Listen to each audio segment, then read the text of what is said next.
മലപ്പുറം തിരൂരങ്ങാടി നന്നമ്പ്ര ഗ്രാമപഞ്ചായത്തിൽ കൈക്കൂലി വാങ്ങുന്നതിനിടെ ഓവർസിയറും ഡ്രൈവറും വിജിലൻസിന്റെ പിടിയിൽ. ചെറുമുക്ക് സ്വദേശിയുടെ വീടിന്റെ നമ്പറിട്ട് നൽകാൻ 3000 രൂപ കൈക്കൂലി വാങ്ങുന്നതിനിടയിലാണ് ഇരുവരും അറസ്റ്റിലായത്. ജംഷീർ കൊടിഞ്ഞി വിവരങ്ങൾ നൽകാനായി ചേരുന്നുണ്ട്. ജംഷീർ, ഇവരെ എങ്ങനെയാണ് കൈക്കൂലി വാങ്ങുന്നതിനിടയിൽ പിടികൂടിയത്?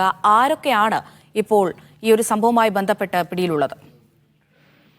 തിരൂരങ്ങാടി നന്നമ്പ്ര പഞ്ചായത്തിലെ ഓവർസിയർ കൊടിഞ്ഞി സ്വദേശി ജഫ്സൽ, ഡ്രൈവർ പരപ്പനങ്ങാടി സ്വദേശി ഡിജിലീഷ് എന്നിവരാണ് ഇപ്പോൾ അറസ്റ്റിലായിരിക്കുന്നത്. അതായത് ഈ തിരൂരങ്ങാടി തന്നെ ചെറുമുക്ക് സ്വദേശിയായ യുവാവിന്റെ പരാതിയിലാണ് ഇപ്പോൾ ഈ അറസ്റ്റ് ഉണ്ടായിരിക്കുന്നത്. വീട്ടു നമ്പർ ലഭിക്കാൻ വീട്ടിൽ ഒരു ജനൽ അധികമായി വന്നിട്ടുണ്ട്, ഇത് പൊളിച്ചു നീക്കണം, അല്ലാത്ത പക്ഷം വീടിന് നമ്പർ നൽകില്ല, അങ്ങനെ നൽകണമെങ്കിൽ പണം വേണം എന്ന് ആവശ്യപ്പെടുകയായിരുന്നു എന്നുള്ളതാണ്. 3000 രൂപയാണ് ഇവർ ആവശ്യപ്പെട്ടത്. എന്നാൽ ഈ പരാതിക്കാരൻ തന്റെ കയ്യിൽ അത്രയും പണം ഇല്ല, 1000 രൂപയോ 1500 രൂപ തരാം എന്ന് പറഞ്ഞു. പക്ഷെ അതിന് കൂട്ടാക്കിയില്ല എന്നാണ് പരാതിക്കാരൻ പറയുന്നത്. തുടർന്ന് ഇവർ മടങ്ങിപ്പോരുകയായിരുന്നു. എന്നാൽ പിന്നീട് ഈ ഡ്രൈവർ പരാതിക്കാരനെ ബന്ധപ്പെടുകയായിരുന്നു.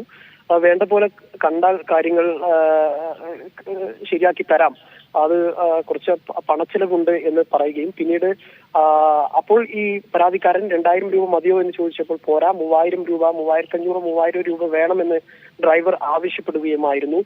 തുടർന്ന് മാത്രമല്ല, ഈ ജനൽ പൊളിച്ചു മാറ്റാൻ 6000-ഓളം രൂപ വരും. അതേസമയം ഈ പണം 3000 രൂപ നൽകിയാൽ യാതൊരു പ്രശ്നവുമില്ലാതെ വീടിന് നമ്പർ കിട്ടുകയും ചെയ്യും എന്ന തരത്തിൽ അടക്കമുള്ള കാര്യങ്ങളാണ് പറഞ്ഞത്. ഇത് പ്രകാരമാണ് ഇപ്പോൾ പരാതിക്കാരൻ വിജിലൻസിനെ സമീപിച്ചത്. അങ്ങനെയാണ് വിജിലൻസിന്റെ നിർദ്ദേശപ്രകാരമാണ് ഇന്ന് രാവിലെയോട് പണം നൽകാനെത്തിയതും വിജിലൻസ് ഇവരെ പിടികൂടിയതും. ജംഷീർ കൊടിഞ്ഞിയാണ് വിശദമായ വിവരങ്ങൾ നൽകിയത്.